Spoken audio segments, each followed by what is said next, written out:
Douglas, thank you so much for joining the Think Small podcast this morning. I'm really looking forward to jumping in and having a conversation with you about the St. James. I've taken a look at as much photos as I could of this place because it's absolutely incredible. The facility that you have is in a class of its own. So tell us about it. Yeah, well, thank you, Alex, for having me on. I appreciate the invitation. The St. James is a once in a lifetime type experience, a facility that was built back in 2017, and it's 450,000 square feet of fun. Really something for kids to adults to folks that are retired, still looking to stay active and healthy. Basically a place where everybody can come and find what they're looking for and enjoy the experience altogether. We have, over the last sort of 8 years or so, really worked hard to establish our name and brand in the Washington, D.C. metropolitan area as a destination brand, but a brand that represents opportunity for children, for families, for adults, for grandparents and others who are just interested in finding a common place to meet and a common place to play. So I think that's the best way to explain it to your listeners. Yeah, I think when you said destination, I don't know how you phrased it, but it was perfect because I'm looking at this trying to plan a vacation around coming to visit one of your locations. Honestly, it's genuinely impressive. It's pretty incredible. I mean, tell us about maybe some of the programs that you have over there. Sure. Yeah. I mean, we have programs in health, in fitness, in sports, now in education.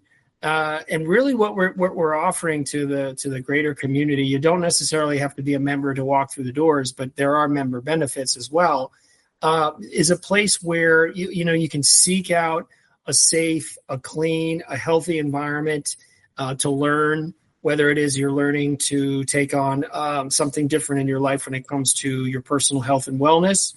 If you're a child, you're learning to develop certain sports skills or various movement skills on top of that. And if you're a parent, you can do all of that and also seek out what you need for yourself while your kids are playing, or you're there on your own and your husband or partner is doing something with your kids. So we see all of the above, Alex. I mean, it's not just about the individual. It's about the family. And I think our experience is one that when you come into our doors, you walk inside, there's plenty of places for you to explore. There are guided professionals here who work with families to say, what is it that you're seeking and how can we help you achieve that? And then there's reasons to come back. So the retention of the customer for us is just as important as the acquisition. And I think, as we think about what people want, they want value in return for what they pay for. And they also want you to listen to them and be heard when certain things aren't going to expectation.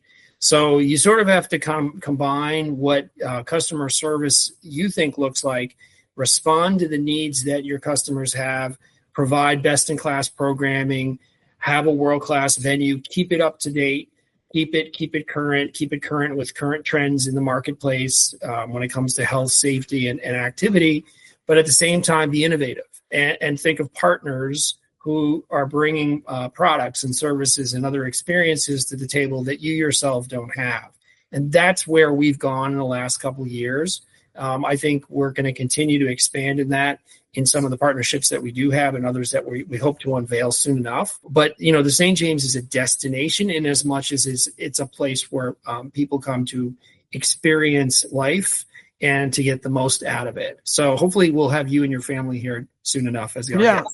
I guarantee it. I've got some friends and family down in North Carolina that would regularly make the transit down there. So I could see myself definitely making a pit stop for a day in Springfield, right? Virginia? Yeah, that's right. Yeah, we're just 20 minutes outside Washington, D.C. proper, right off of Interstate 395. So it's pretty easy to find, frankly. It's set in an industrial setting as a whole. So it's not like you're going to, a fancy mall area or anything along those lines. But when you walk through the doors, every detail has been considered as part of the architectural and flow plans.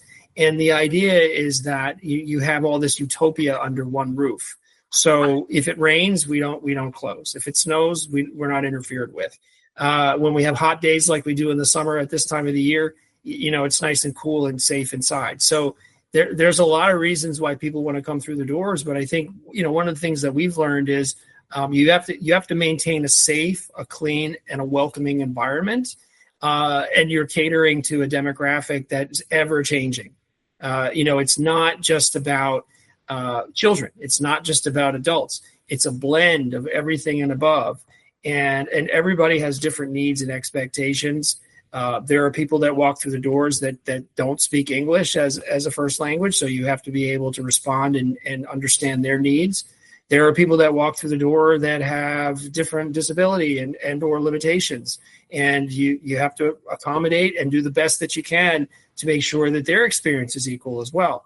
And then there are, the sport enthusiasts and kids and parents who are absolute, going bananas over sport, right? You might have those kids yourself who just live and die by sport, and their whole afternoon and evening revolves around training schedules and competitions and, getting from point A to point B. But I think one of the value propositions that we've certainly come to offer and believe in is that we cut that all the way down to zero as much as possible, because you don't have to go from one place to the next, drop your child off, go to the other place, drop your child off. Then where do you go? Then you go back to pick the one up, and then you got to go pick the other up. And before you know it, you're probably frustrated, or you've had anxieties, and you don't come home with a happy mood or outlook on the rest of your day or evening. So that's all cut, because now people are in one place together. They can meet up. They have a chance to eat and have, break bread at the end of the day, and hopefully go home feeling really good about what they've done. So I think we're learning from that, and we're expanding on that as we go forward too. Yeah, no, I think what you said, rings really true about the whole, it's absolutely a family destination, right? I mean, like personally myself, my daughter loves soccer. My son's soon to play hockey. I hit the weight room. My wife hits the spa. Like, it's take all my money, like really, for sure.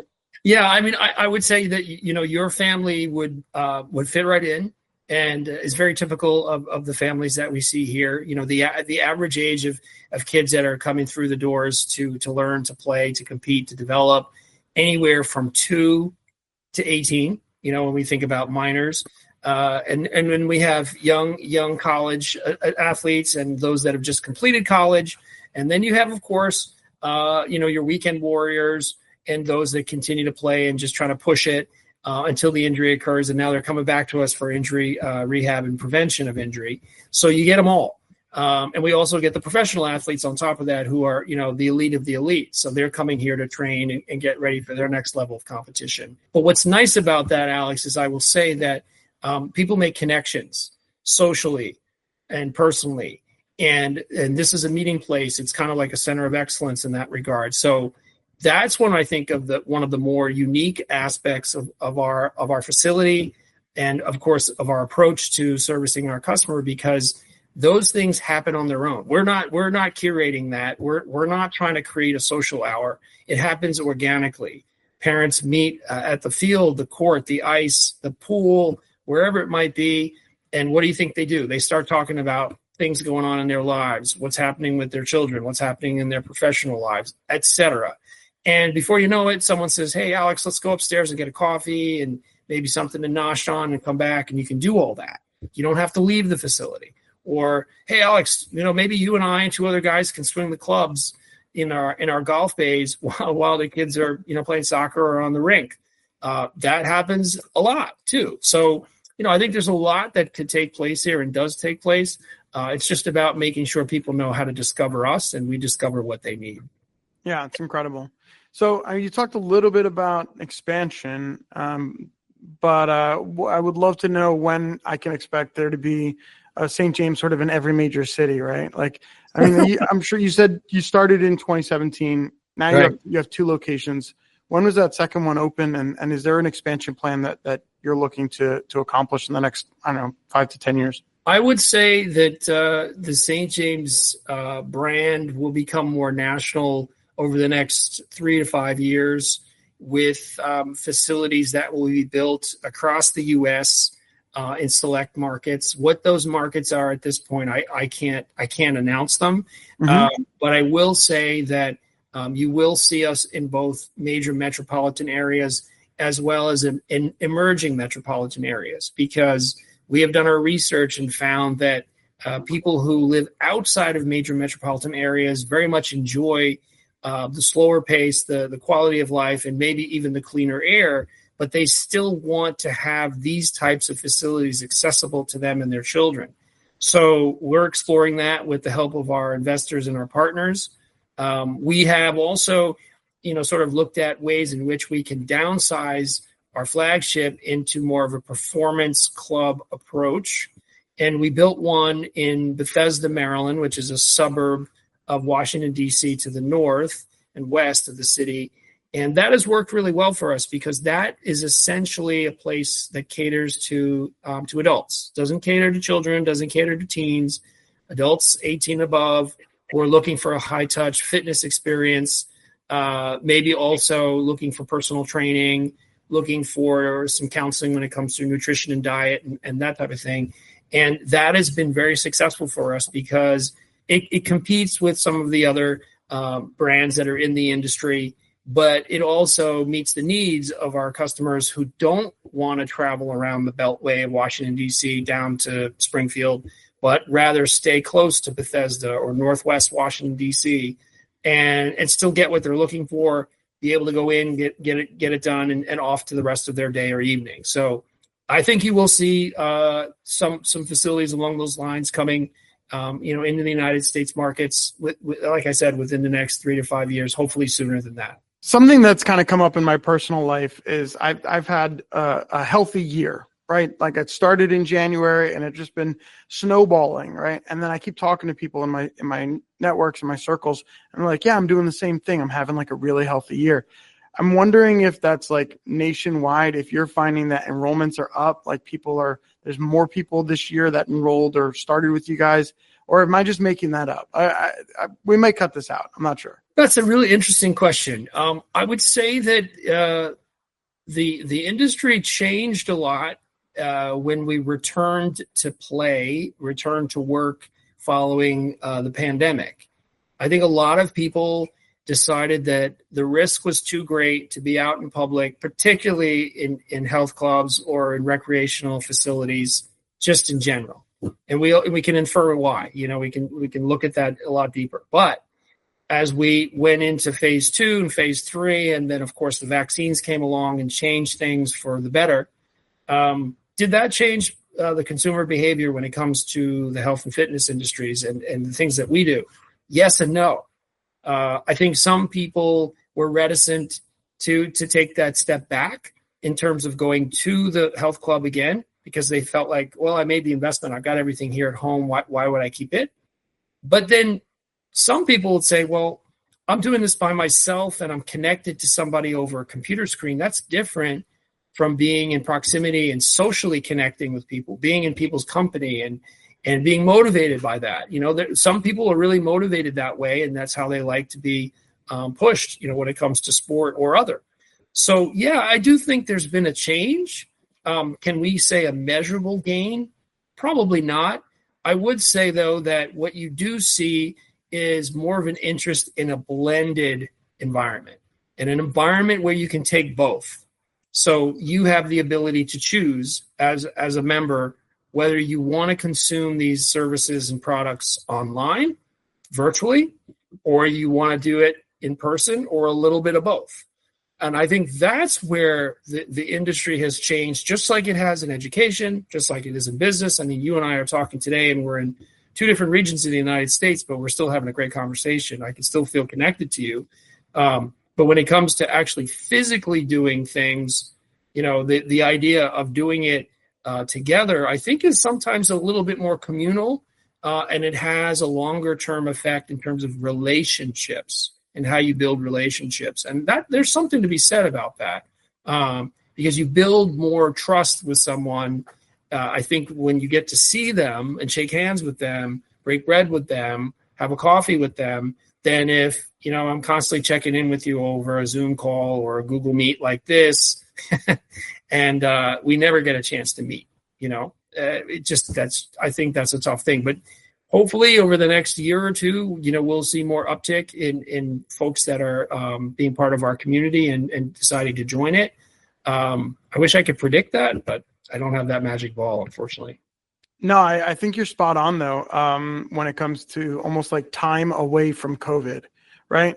Like now that it's 2025, COVID's definitely in the rearview mirror. It feels like at least, myself and I'm sure many people are, recertifying. They're like, hey, I took some time away from my fitness goals, but it's time to get back after it. It's time to like really take my health more seriously because I've taken a couple of years off.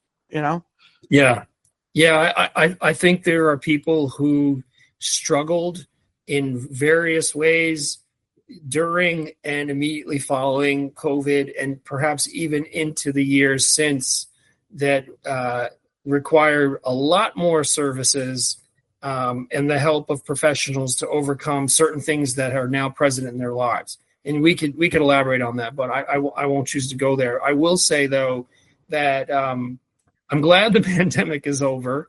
I'm fearful of what the next pandemic may be. I have no idea what that is. But I will say that you learn a lot from the pandemic when it comes to your own self needs and awareness, and of course, how you operate a business. And our business is very different, I think, from the average health club or sports facility, in that we have multiple businesses and properties operating under one brand, one name. And there's a lot that goes into that. And of course, the risks are greater, but you have to pivot. And I would say, like, you pivot again, and pivot a third time, because that's what life, that's what the circumstances were requiring. And if you didn't, you probably won't be in business that long, or someone comes in and tells you, it's time to close up shop because we just can't continue this. Thankfully, I think our leadership team did a really good job with our investors and other partners to make sure that we were able to weather the storm. We prepared ourselves for it the best that we could. And we've come back stronger, and we're continuing to learn from some of those things that were challenging for us during those times. Yeah. So I'm in the employee benefit space, and I always say that there's there's a plan out there for everybody, right? Like, and whether you're a bronze buyer or you're a platinum buyer, it just depends on whatever is your particular goal, right? I think that's similar when it comes to fitness, right? There are people that are probably a good fit for some of the, larger corporate gyms that are a less of an investment, right? A $10 a month kind of gym, but you're certainly not that, right? And I actually have a background I had my start in sales working for a high-end gym facility or fitness facility. And I know exactly what your place probably offers. It's most certainly immaculate, right? Like that, everything is the top of the line. You're really, crafting yourself and gearing yourself for somebody that takes fitness very seriously. And I think that's a difference maker when you're looking for a place to call home, right? When you're a person who is an addict when it comes to like a fitness addict, and they're just like, I gotta be in the best spot. St. James Place seems like it could be a really, really positive home for them. It is. And one of the things that I think defines that for us is our culture and also our commitment to sustaining and creating environments that nurture and inspire people to want to be part of it, not just to consume it, right? But to be part of it, to contribute to it, and a lot of times to tell you what they think. So it creates this center of the universe type experience where, we're all in this together. And the only way our team is able to work is to listen and learn and to apply best practices. But in the real application of that every single day, a lot of the time what you're doing, Alex, is you're listening to what people are telling you about their impression, their experience that they're having in your facility. And so, it's great to have the best equipment, to have some of the best experts available to you to provide their help and support. But you have to blend that. And I think you have to pay attention to the delivery of that and the improvement of that on a continuous basis. Like it doesn't nurture itself. You have to guide it. And I think you have to be deliberate a lot of the time with what your standards are and training your people to understand those standards and articulate them every single day. So, part of the test for myself is, can I repeat the mission of the company in 25 words or less? Yeah, I can do it every day because I say it all the time. And I try to impress upon the people that I work with and the people that work with me to do the same. So that if you're saying what I'm saying in your own way, but it meshes up, people say, yeah, Alex and Doug sound like they're on the same page. They work for the same cause. They believe in the same mission. Yeah, that's what this is about. Because if at any point in time that changes, people will know. They remember that. They remember what you say. They remember what you wrote. They remember what you wore, even how your body language presented that. So I think that's a key aspect to us and why we do the things that we do. And of course, being innovative means looking at different ways to be more efficient, bring better products to the members' attention, and also creating an environment that, as I said before, safe, sustainable, and inspiring. And that's a big part of what we do here at the St. James. Yeah. So there's a mentor of mine that had said at one point, you either have a culture by design or a culture by default. And it sounds like you have a culture by design, right? It sounds like a lot of planning and a lot of meetings and a lot of awareness went into the mission, vision, and value of the St. James, right? That's absolutely true. I think our co-founders came up with this concept a long time ago, and they were curious as to whether they could turn a concept into an actual project that has legs to stand on. And they needed to do their due diligence and gather research and look at trends and eventually develop a business plan that they could take to potential investors. And they did that over almost, I probably think something like 10 years or so to really prove the concept. And everybody thought we would fail. I'm sure that they were concerned that we were not going to be successful, and they didn't want us to be successful, Alex. So you had to be nimble, and you also had to be aggressive at the same time. But going back to mission, vision, values, purpose, that's what I heard the minute I interviewed for the job, and throughout every single company meeting, professional development opportunity, gatherings, you name it. It's a part of who we are, and we should never forget it. And so if we do take that seriously, then we can articulate that every day. And I take great pride in doing that. I believe in it. I live by it, of course, and I'm proud to be part of this community. Yeah, thank you so much. One of the ways that I kind of like to wrap these up is just focusing on the optimism that you have around your industry, around the company, and the future. So I want you to share maybe some of the near-term plans that St. James has, and talk to us about, like I said, maybe the next 5 years and why you feel optimistic about it. Sure. Great question. I'm very optimistic about our forward growth and trajectory in the blended learning and educational model that we've put into the market. It's called the St. James Performance Academy. It's a very innovative college preparatory educational experience for middle school, high school, and postgraduate student athletes that are seeking a place where they can learn, develop, and compete in a non-traditional school setting that prepares them for the rigors of college and perhaps professional sport careers. We are growing leaps and bounds. In year one, which just ended in May, we had just over 30 full-time students. Going into year two, which starts next week, we have over 200 student athletes full-time. So we've worked really, really hard on what the model can achieve, what sports we needed to add to it, what types of leaders we needed to bring to the table, both on the educational side and the athletic side.